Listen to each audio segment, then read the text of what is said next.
Assalamualaikum warahmatullahi wabarakatuh. Perkenalkan, nama saya Vina Said dengan NIM 22650111.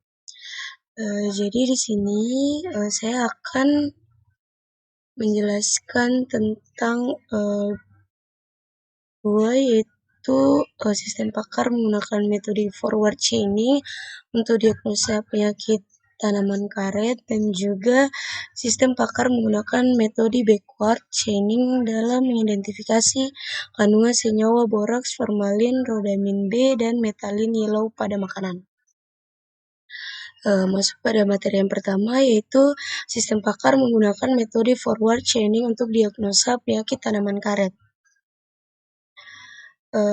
Untuk volumenya yaitu volume 1 nomor 1 Januari tahun 2020. Masuk pada abstrak. Tanaman karet merupakan tanaman yang memiliki banyak manfaat bagi kehidupan manusia dan lingkungan sekitar, terutama di bidang sektor perdagangan dunia. Karet merupakan salah satu penghasil devisa negara tertinggi. Tak heran jika pemerintah sangat memperhatikan perkembangan dan kualitas pohon karet. Namun di sisi lain, kurangnya perhatian dari petani karet terhadap tanaman karetnya dan perubahan musim dari waktu ke waktu menyebabkan tanaman karet mudah terkena penyakit. Hal ini tentunya berdampak pada kualitas karet yang akan disadap dan menurunnya produksi karet di Indonesia. Oke, kita masuk pada pendahuluan. Hevia brasiliensis atau pohon karet merupakan salah satu sumber komersial produksi karet alam. Karet alam diproduksi terutama di Asia Tenggara sebesar 93%, di mana Indonesia merupakan negara produsen kedua terbesar di dunia setelah Thailand. Kendala dalam peningkatan produksi usaha perkebunan karet adalah penyakit dan kurangnya kesadaran, pengetahuan, dan kepedulian petani terhadap penyakit karet. Oleh karena itu, di era perkembangan teknologi saat ini, dibuatlah sebuah sistem pakar atau expert system untuk mendiagnosa penyakit tanaman karet berbasis web. Sehingga diharapkan sistem ini dapat memudahkan user atau petani untuk berkonsultasi dan mengetahui nama jenis penyakit yang menjangkit tanaman karetnya, penyebab penyakitnya, serta pengendaliannya. Rumusan masalah dari penelitian ini adalah bagaimana cara merancang sistem pakar menggunakan forward chaining untuk diagnosa penyakit pada tanaman karet berbasis web. Bisa dilihat di sini ada beberapa batasan masalah. Selanjutnya, untuk tujuan penelitian ini yaitu mengembangkan aplikasi sistem pakar menggunakan forward chaining untuk diagnosa penyakit tanaman karet yang berbasis web dengan menggunakan bahasa pemrograman PHP dan juga MySQL sebagai database-nya. Adapun penelitian ini merupakan manfaat sebagai berikut. Bisa dibaca di sini. Selanjutnya kita masuk di metode forward chaining.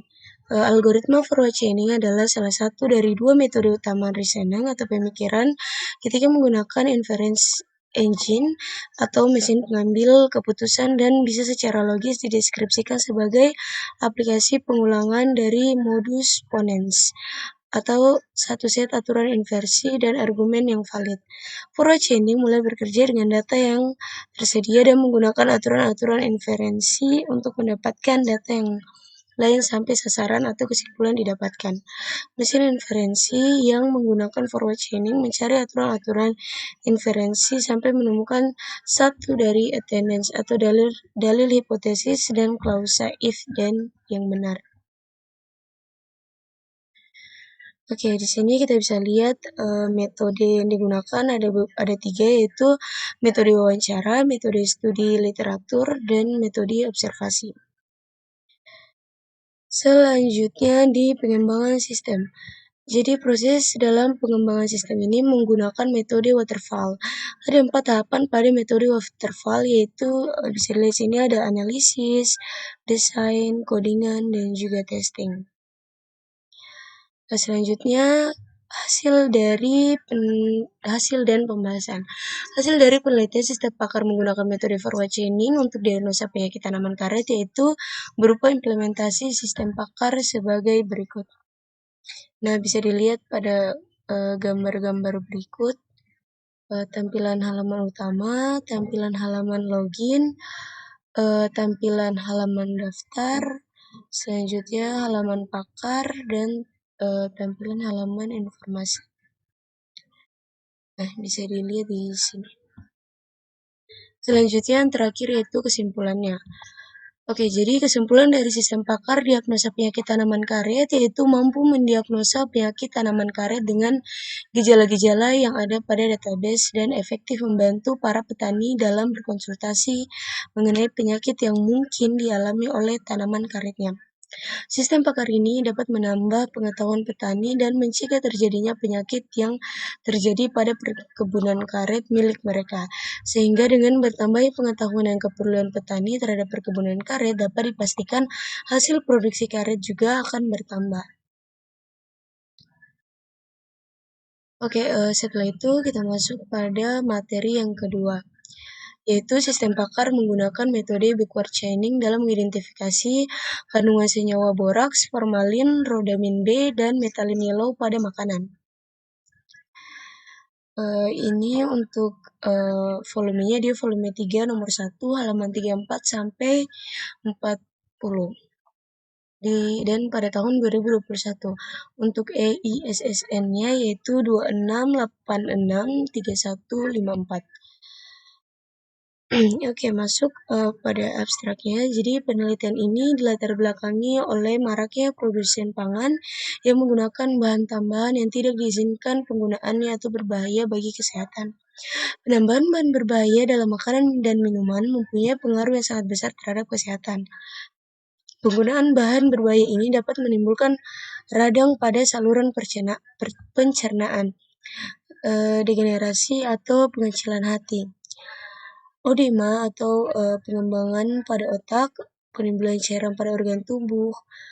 Selanjutnya, analisis ini merupakan metode backward chaining dalam sistem pakar, yaitu dengan cara sistem memproses fakta yang ada untuk mengarah pada kesimpulan. Masuk pada pendahuluan, sistem pakar pertama kali dikembangkan pada tahun 1960 dan 1970 dan diterapkan secara komersial pada tahun 1980. Sistem pakar adalah sistem berbasis komputer yang menggunakan pengetahuan, fakta, dan teknik penalaran dalam memecahkan masalah yang biasanya hanya dapat dipecahkan oleh seorang pakar dalam bidang tertentu. Sistem pakar memberikan nilai tambahan pada teknologi untuk membantu dalam menangani era informasi yang semakin canggih. Oke, tanpa berlama-lama kita lanjut lagi di metodologi penelitiannya. Pada bab ini menjelaskan beberapa tahap yang akan dilakukan untuk dapat mengatasi permasalahan yang ada. Tahapan ini merupakan gambaran umum dari penelitian yang akan dilakukan.